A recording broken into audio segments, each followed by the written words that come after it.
오늘은 하나님만이 해결할 수 있습니다 라는 제목으로 함께 말씀을 나누고자 합니다. 지난주에 우리는 역사의 새로운 시작을 보았습니다. 최초의 인류 아담과 하와가 하나님의 말씀에 불순종함으로 죄의 영향력에 빠진 인류는 이 땅에 하나님의 나라를 세운 것이 아니라 죄와 악이 가득한 세상을 만들었습니다. 그래서 하나님께서 대홍수로 심판하셨고, 그리고 또한 바벨탑을 쌓았던 백성들의 언어를 혼잡케 하셔서 흩으셨습니다. 이런 죄악된 세상에서 하나님은 아브라함이라는 한 사람을 택하셔서 그를 통해서 하나님께서 친히 이 땅에 하나님의 나라를 만드시기로 하셨습니다. 그리고 그 처음 시작이 너는 너의 본토 친척 아비집을 떠나 내가 내게 지시할 땅으로 가라 라고 아브라함에게 말씀하심으로 시작하였습니다. 그리고 아브라함은 그 말씀에 순종하여 갈 바를 알지 못하고 떠났습니다.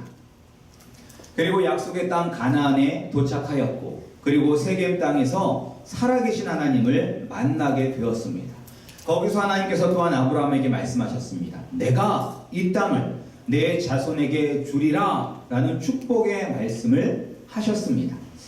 그리고 세겜 땅과 베델 동편 땅에 다른 우상에게 제사 지내었던 제단이 아니라 오직 하나님께만 예배를 드릴 제단을 만들었고, 그리고 그곳에서 여호와 하나님의 이름을 부르기 시작했습니다. 원래 이 아브라함은 달의 신을 숭배하던 이 바벨론 문화권에서 살았기 때문에 하나님에 대해서 알지 못했습니다. 지난주에 말씀드린 것처럼 원래 하나님을 알았던 사람이라면 이 아브라함의 믿음이 대단한 것이 아닐 수도 있는데, 하나님을 알지 못했던 이 아브라함이 어느 날 들려온 말씀에 순종해서 지금까지 자기가 살던 삶의 터전을 정리하고 떠났다는 것.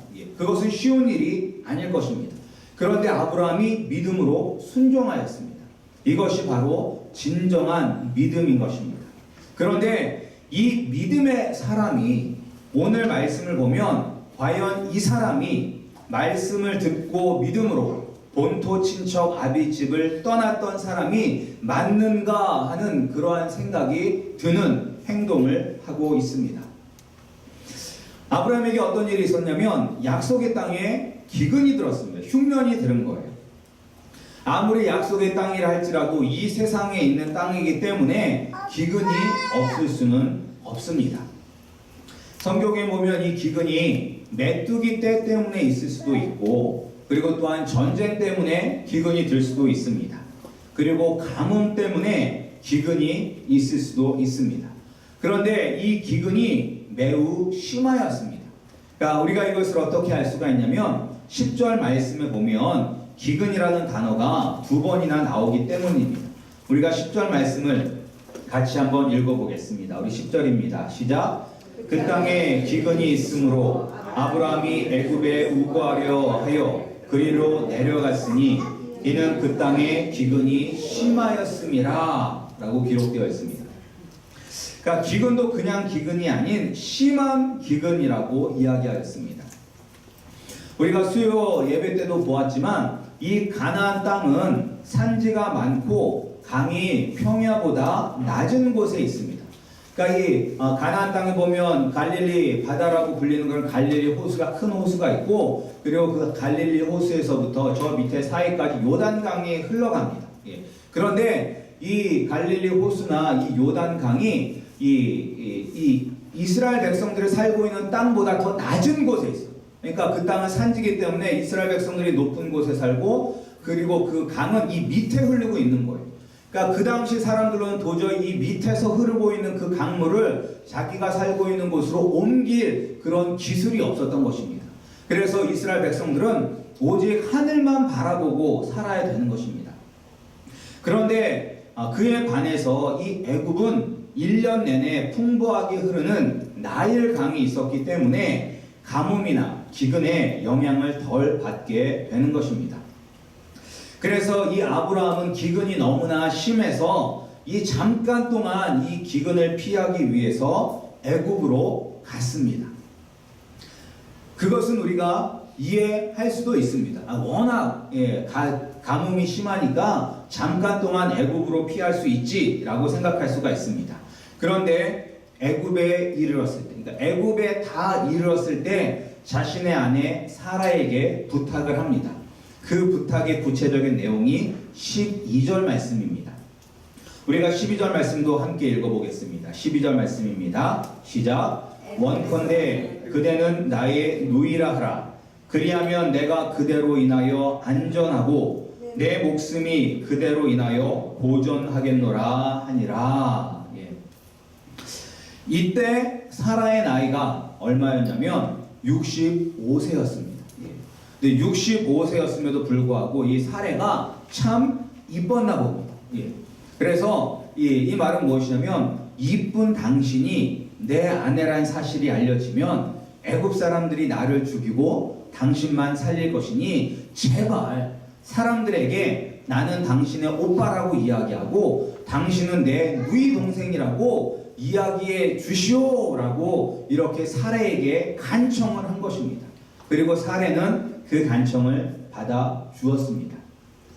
여기서부터 이해가 되지 않습니다. 그러니까 이것은 뭐냐면 자기가 살고자 멀쩡한 아내를 누이 동생이라고 속이는 것입니다.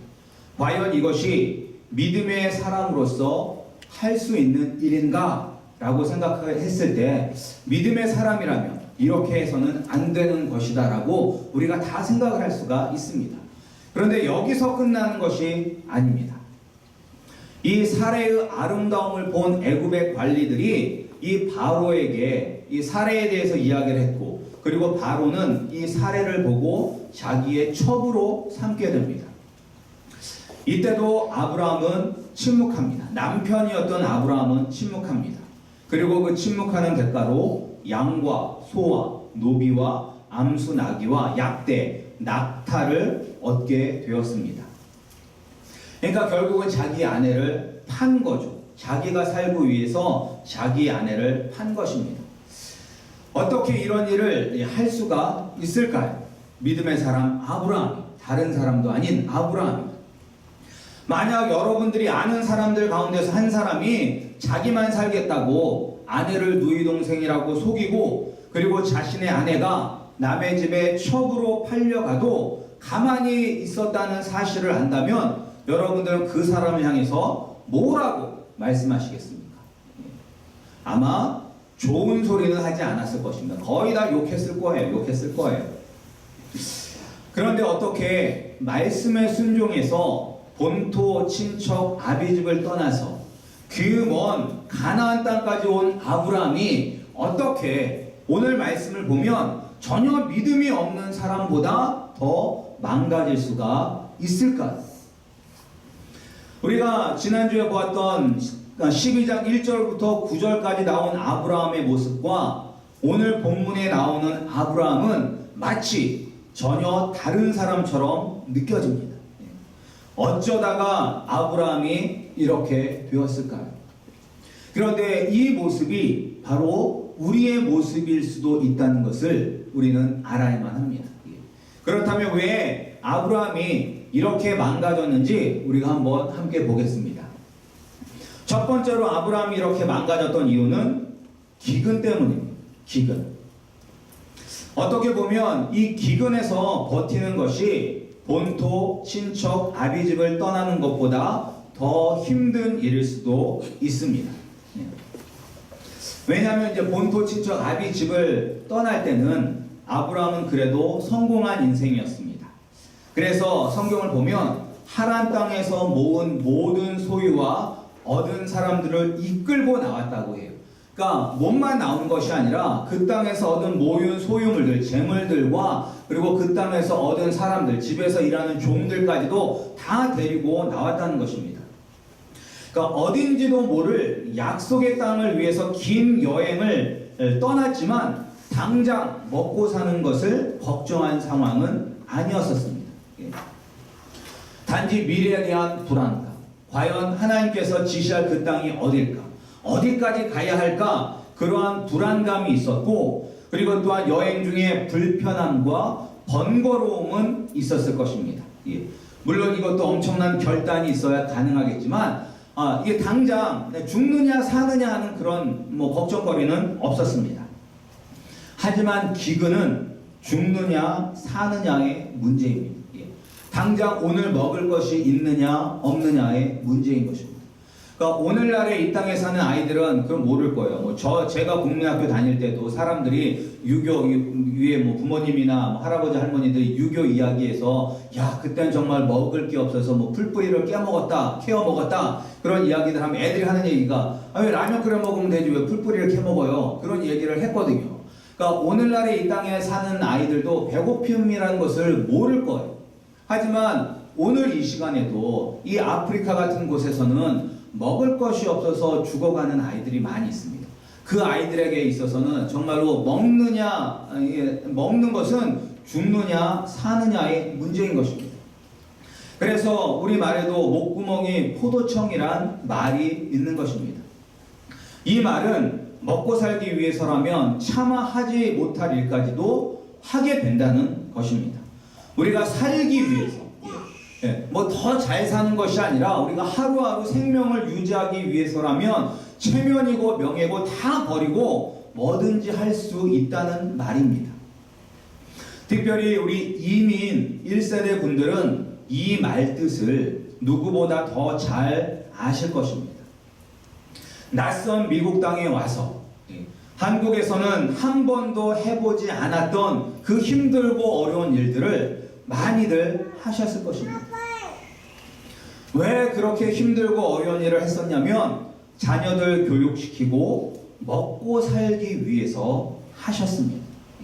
만약에 한국에 있었다면 전혀 하지도 않았을 그런 일들을 미국에 와서 먹고 살기 위하여 아마 하셨던 경험들이 있었을 것입니다. 따라서 당장 오늘 먹을 것이 내일의 꿈보다 더 중요하게 생각될 수도 있습니다. 따라서 아브라함은 언제 주실지도 모르는 축복을 기대하면서 그 땅에 있는 것보다는 지금 당장 먹고 살고자 애굽 땅을 향하여 떠났습니다. 그리고 또한 두 번째로 이 아브라함이 아내를 빼앗기는 지경에까지 이른 것은 하나님의 말씀이 없었기 때문입니다. 아브라함이 하란 땅에서 떠날 수 있었던 것은 하나님의 말씀이 있었기 때문에 분명한 말씀이 있었기 때문에 하란 땅을 떠날 수가 있었던 것입니다. 내게 지시할 땅으로 가라. 내가 너를 큰 민족을 이루고 내게 복을 주어 내 이름을 창대케 하겠다. 너는 복의 근원이 될 것이다. 너를 축복하는 자를 내가 축복하고 너를 저주하는 자를 내가 저주하리니 땅의 모든 족속이 너를 인하여 복을 얻을 것이다 라는 그러한 분명한 하나님의 음성을 들었기 때문에 떠날 수가 있었던 것입니다. 그리고 가나안 땅 세겜에 도착했을 때도 하나님이 직접 나타나셔서 눈으로 볼 수 있는 형태로 나타나셔서 이 땅을 내 자손에게 주리라 라고 말씀하여 주셨기 때문에 단을 세우고 그리고 하나님께 예배할 수가 있었던 것입니다. 그런데 지금은 아무 말씀도 하지 않고 계십니다. 하나님께서 말씀하셨다면 떠나지 않았을 텐데, 말씀하셨다면 자기 아내를 누이 동생이라고 속이는 일도 없었고, 말씀해 주셨다면 바로에게 자기 아내를 빼앗기는 일도 없었을 것입니다. 그런데 하나님은 아무 말씀도 하지 않으셨습니다. 그런데 이것이 바로 우리 인생에서도 가장 많이 일어나는 일입니다. 하나님 아버지께서 우리의 삶 속에서 아브라함을 부르셨던 것처럼 분명하게 우리의 귀에 들을 수 있도록 말씀하시는 일은 거의 없습니다. 거의 없어요. 우리가 아무리 뜨겁게 열심히 기도를 해도 분명한 하나님의 음성을 듣는 경우는 거의 없습니다. 아브라함에게 말씀하셨던 것처럼 내가 지시할 땅으로 가라, 무엇을 해라 라는 식으로 분명하게 구체적으로 말씀해 주시는 경우는 거의 없어요. 우리가 대부분의 경우에 기도를 할 때 기도 응답을 받았느냐 아니냐는 어떻게 할 수가 있냐면 마음의 평안함으로 알 수가 있습니다. 우리가 기도한 후에 기도한 대로 이루어 주실지, 아니면 우리가 기도한 것을 바꾸어서 들어주실지, 아니면 우리가 기도한 것을 안 들어주실지는 알지 못하지만 기도한 후에 우리 마음 가운데 평안함이 있다면 우리의 기도가 하나님의 뜻 가운데서 이루어질 것이라는 확신을 할 수가 있습니다. 그렇지만 분명하게 어떻게 해라 라고 말씀하시지는 거의 않으십니다. 물론 말씀하시는 경우도 있지만 대부분의 경우에는 말씀을 안 하세요. 그래서 아브라함은 자신이 결정을 해야만 했습니다. 떠날 것이냐 머무를 것이냐 자신이 결정을 했어야 돼요. 이 땅이 약속하신 땅인데 여기서 기근과 싸워서 버티느냐, 아니면 애굽으로 기근이 끝날 때까지 일단은 피해야 하느냐, 그런 선택을 해야만 했습니다. 우리도 마찬가지입니다. 우리도 어떤 일 앞에서 결정을 내려야 하고 선택을 해야 합니다. 우리가 우리 자녀들이 직장을 가게 됐는데 A라는 직장과 B 직장에 둘 다 붙었어요. 하나님, 어떤 직장이 하나님께서 원하시는 직장입니까? A입니까? B입니까? 아무리 기도해도 하나님은 뚜렷하게 말씀하시지 않습니다. 우리가 선택을 해야 돼요. A를 선택할 것이냐, B를 선택할 것이냐. 따라서 내가 선택을 해야 됩니다. 내가 선택을. 매번의 경우. 그리고 그 선택의 기준은 하나님의 뜻이 되어야 합니다. 그러나 아브라함은 하나님의 뜻이 아니라 세상적인 기준을 따라서, 눈에 보이는 것을 따라서 애굽으로 가는 것으로 결정하였습니다. 그런데 한번 잘못된 결정은 계속해서 잘못된 길로 이끕니다. 우리말에도 첫 단추를 잘 채워야 한다는 말이 있습니다. 첫 단추를 잘못 채우면 그 다음 단추도 저절로 계속해서 잘못 채우게 되는 것입니다. 아브라함의 경우도 마찬가지입니다. 기근이라는 시련 앞에서 약속의 땅을 잠깐 동안이라도 포기하고 애굽으로 내려갔습니다. 이것이 첫 단추를 잘못 채운 것입니다. 애굽으로 내려가다 보니까 애굽 사람들이 아내가 이쁘면 남편을 죽인다는 이야기를 들었습니다.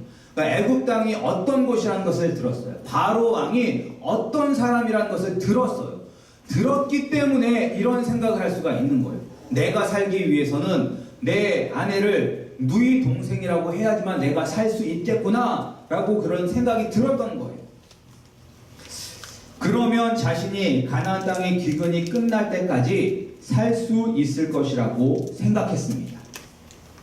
그런데 아브라함이 전혀 계획하지 않았던 일이 생겼습니다. 사례를 본 애굽 관리들이 사례를 바로에게 보여주었고, 그리고 바로가 사례를 자신의 첩으로 삼았습니다. 그러니까 이런 경우는 아브라함은 전혀 예상치 못한 경우였었습니다. 그리고 이렇게 일어난 상황에 대해서 아브라함에게는 이 문제를 해결할 능력도 지혜도 힘도 없었습니다. 이것이 바로 첫 단추를 잘못 채웠기 때문에 연속해서 일어난 일인 것입니다. 마치 우리가 어렸을 때 거짓말들 다 한번 해보셨죠? 엄마한테 혼나지 않기 위해서 다 거짓말들을 한 번씩은 다 해보셨을 거예요. 그런데 거짓말을 하게 되면 거짓말이 꼬리에 꼬리를 물게 됩니다. 왜냐면 처음 한 거짓말을 진짜처럼 만들기 위해서 또 거짓말을 해야 되고, 그 거짓말을 진짜처럼 만들기 위해서 또 거짓말을 하게 됩니다. 그러니까 처음 한 거짓말이 계속 거짓말을 만들게 되는 거예요. 그래서 맨 처음에 엄마한테 잘못했다고 이야기했었으면 그냥 지나갈 수 있었던 것을 계속 거짓말을 함으로 말미암아 뒤지게 맞을 수밖에 없는 그런 상황까지 그런 경험들이 있으셨을 거예요. 그런데 이제 문제는 무엇이냐면, 우리 인생에서도 우리 인생을 뒤돌아보면 후회하면서 그때 그렇게 하는 것이 아니었는데 라는 생각이 들 때도 있습니다. 그런데 그 순간이 바로 우리가 첫 단추를 잘못 채운 순간인 것입니다. 그런데 문제는 첫 단추를 잘못 채운 후에 꼬이는 인생을 바로 잡을 수가 없다는 것입니다. 우리도 그때 그렇게 하는 것이 아니었는데 라고 암만 후회를 해봐야 소용없는 것입니다. 왜냐하면 한번 꼬인 인생은 우리의 힘으로는 도저히 해결할 수가 없는 것입니다. 오늘 아브라함도 기근을 피해서 애굽으로 가는 선택이 자기 아내의 사례를 바로의 첩으로 빼앗기는 일이 일어날 것이라고는 전혀 생각하지 못했습니다. 그러나 이 일은 일어났고, 그리고 이 상황에서 빠져나갈 구멍이 없다는 것이 문제인 것입니다. 지금 바로 왕에게 사례를 빼앗겼는데 누가 자기 아내 사례를 바로에게서 다시 되찾아 아브라함에게로 돌아가게 할 수 있을까요? 만약에 그런 사람이 있다면 바로 왕보다 더 높고 위대한 왕이 있어야만 합니다. 그분이 바로 하나님이신 것입니다. 바로 하나님께서 아브라함의 문제를 해결해 주시기 위해서 강권적으로 개입하셨습니다. 바로 바로의 집에 큰 재앙이 임한 것이 그 증거인 것입니다. 하나님이 간섭하심으로 아브라함이 해결할 수 없는 삶의 문제를 해결해 주셨습니다. 우리 아름다운 교회 성도님들, 우리의 삶의 문제에서 건져주실 분은 오직 하나님 아버지 한 분밖에 없다는 것을 여러분들은 아시기 바랍니다. 우리 인생에 있어서도 아브라함처럼 잘못된 선택을 한 경우가 있을 것입니다. 그리고 어쩌면 그 잘못된 선택으로 말미암아 오늘날까지 내가 여기까지 오게 되었을지도 모릅니다. 하지만 이런 상황 속에서 나를 구원해 주시고 건져 주실 분은 오직 하나님밖에 없습니다. 아브라함을 보세요. 아브라함. 누가 이 상황에서 아브라함을 건져 줄 수가 있겠습니까? 어떤 사람이 바로에게 빼앗겼던 자기 아내를 건져 줄 수가 있겠습니까? 아무도 못해요. 아무도 못해요. 오직 우리의 인생의 문제를 해결해 주실 분은 하나님 아버지밖에 없는 것입니다. 그렇다면 왜 하나님은 이 아브라함을 이 위기에서 건져 주셨을까요? 아브라함이 잘한 것이 뭐가 있습니까? 처음에 믿음으로 그 땅을 떠났다는 것은 칭찬할 수 있지만, 첫 단추를 잘못 채움으로 말미암아 계속해서 믿음에서 벗어나는 생각과 행동을 했는데 뭐가 이쁘다고 하나님께서 강권적으로 개입하셔서 아브라함을 구원해 주셨을까? 기근 때문에 약속의 땅을 떠난 것도 믿음이 없는 사람이 하는 일입니다. 그리고 또한 가는 길에 자기 아내를 누이 동생이라고 하라고 그렇게 강권적으로 요청하는 것도 믿음의 사람으로서 해야 될 일이 아닙니다. 그리고 바로 왕의 앞에서도 자기의 아내를 아내라고 이야기하지 아니하고 그냥 누이 동생인 것처럼 은근슬쩍 넘어가서 빼앗긴 것도 믿음의 사람으로서 해야 될 일은 아닙니다. 왜 이런 아브라함을 하나님께서는 건져 주셨을까요? 그것은 바로 아브라함이 하나님이 택하신 백성이기 때문인 것입니다. 다른 이유가 없어요. 아브라함은 하나님이 택하신 백성이기 때문인 것입니다. 따라서 내가 하나님의 백성이라면, 때로는 내가 믿음이 연약해서, 내가 세상의 유혹을 이기지 못해서 첫 단추를 잘못 채워서 도저히 내 힘으로는 헤어날 수 없는 나락으로 떨어졌다 할지라도 내가 하나님의 택하신 백성이라면 하나님께서 나를 건져 주실 것입니다. 나를 어둠에서, 고통에서 건져내어 빛 가운데, 기쁨 가운데로 세워주실 것입니다. 그렇다면 누가 하나님의 강권하시는 도움의 손길을 받을 수 있는 하나님의 백성일까요? 하나님의 백성만이 하나님의 은혜를 받을 수가 있는데 누가 하나님의 백성일까요? 교회를 다닌다고 하나님의 백성일까요? 교회 안에서 직분이 있다고 하나님의 백성일까요? 교회를 아무리 오래 다닌 것도 상관없습니다. 교회 안에서 직분이 있느냐 없느냐 그것도 상관이 없습니다. 누가 하나님의 백성이냐면 그것은 오직 예수 그리스도를 구세주로 영접한 사람만이 하나님이 택하신 백성이 되는 것입니다. 예수님을 영접한 사람만. 사랑하는 우리 아름다운 교회 성도님들, 여러분은 예수 그리스도를 여러분들의 유일한 구세주로 영접하셨습니까? 그분이 나의 왕이 되실 때, 예수님이 나의 왕이 되실 때 하나님은 나의 하나님이 되시고 나는 하나님의 백성이 자녀가 되는 것입니다. 그리고 하나님의 자녀와 백성만이 하나님 아버지께서 친히 우리의 어려움 가운데서 개입하여서 우리의 어려움 가운데서 건져 주신 것입니다. 예수 그리스도를 영접함으로 우리의 삶에 직접 개입하셔서 도와주시는 전능하신 아버지의 손길을 체험하시는 우리 아름다운 교회 성도님들이 되시기를 축원합니다. 정말로 여러분들이 내가 예수님을 영접했는지 안 했는지 날마다 자신의 믿음을 점검하시기를 바랍니다.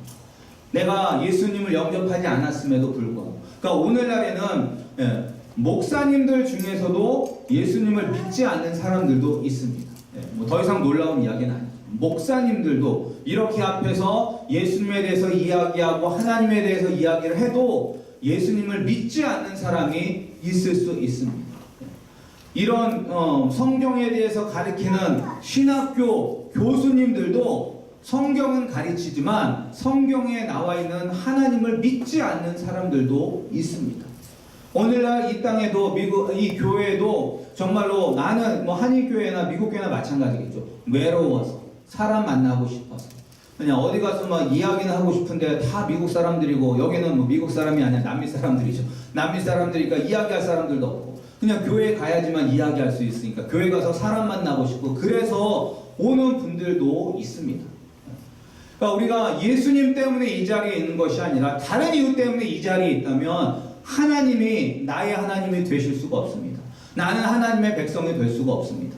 내가 하나님의 백성이라면 우리가 첫 단추를 잘못 끼워서 지금까지 잘못 살았다 할지라도 하나님께서 우리를 건져주실 수가 있는데 우리가 예수님을 믿지 않는다면 우리의 이 삶 속에서 우리를 건져주실 분은 아무도 없는 것입니다. 우리가 믿음이 연약해서 실수를 하게 되고 또 그 실수 때문에 계속해서 믿음의 사람으로서는 해서는 안 되는 일을 한다 할지라도 하나님이 자기의 백성을 끝까지 책임져 주실 것입니다. 그리고 하나님 아버지께서 해결해 주실 것입니다. 그러나 그렇다고 해서 우리가 계속 실수해서는 안 되는 것입니다. 우리는 항상 첫 단추를 잘 채우도록 깨어 있어야만 합니다. 그러기 위해서는 말씀 위에 온전히 서 있어야 합니다. 그러니까 하나님께서 음성으로 우리에게 말씀해 주시진 않지만 하나님께서 우리에게 주신 이 성경 66권의 이 성경을 통해서 우리에게 매 순간 말씀하고 계십니다. 따라서 여러분들은 여러분들의 모든 결정과 판단의 기준은 성경이 되어야만 하는 것입니다. 우리가 매 순간 결정을 해야 되잖아요. 결정을 해야 되잖아요. 이 결정할 때 우리가 아브라함처럼 잘못된 결정을 하느냐 아니면 하나님의 뜻대로 결정을 하느냐 그 판단 기준은 이 말씀밖에 없다는 것입니다. 그래서 우리가 더 말씀을 읽고 묵상하고 말씀에 대해서 더 알아야만 한다는 것입니다. 그리고 또 중요한 것은 무엇이냐? 우리가 거룩과 순결을 지켜야만 합니다. 거룩과 순결을 지켜야만 합니다. 어떻게 보면 아브라함의 행동을 보면 아브라함의 생각에는 어떤 생각이 있었냐면 오늘날 세상 사람들의 생각이 이런 생각이 있어요. 더러워져도 살아남는 것이 낫다라는 생각이 있어요. 사람들은 이야기합니다. 끝까지 살아남는 것이 이기는 것이다 라고 이야기하는 사람들이 있어요. 내가 더러워져도 끝까지 살아있는 사람이 이기는 거다라는 생각이 있어요. 그러니까 이 아브라함에게도 더러워져도, 비록 우리 아내가 더럽혀져도 내가 사는 것이 결국 이기는 거다라는 생각이 있었던 것입니다. 이것은 세상적으로 맞는 이야기가 될 수도 있습니다. 세상에서 뭐 회사 다닐 때 아무리 상사가 욕하고 뭐 한국에서는 뭐 재떨이 같은 것도 던진다고 해요. 뭐 그런 거를 던지고 맨날 너 사표 써라 해도 그냥 모른 척 귀 막고 계속 하면 뭐 지금은 잘리겠지만 옛날에는 안 잘랐어요. 그냥 계속 하면 그냥 버틸 수가 있었어요. 그런 것처럼 그냥 끝까지 버티면 살았어요. 세상적으로는 맞는 이야기가 될 수 있지만 우리 믿는 사람들에게는 적용되는 이야기가 아닙니다. 우리가 가야 할 나라, 그리고 우리가 이 땅에서 이루어야 하는 하나님의 나라는 거룩하고 순결한 사람만이 들어갈 수가 있는 것입니다. 아브라함이 살기 위해서 가나안 땅을 떠난 것은 이미 그 마음속에 거룩과 순결보다는 더럽게 살더라도 이 땅에서 살아야 되겠다라는 생각이 있었기 때문인 것입니다. 우리도 이 땅에서 살 때 우리의 거룩과 순결을 포기하도록 강요하는 사단의 공격을 받고 있습니다. 그리고 그 공격은 더욱더 거세질 것입니다. 그 대표적인 공격이 동성연애. 그렇기 때문에 오늘날 계속 많은 사람들이 동성 결혼에 대해서 이야기를 하는 거예요.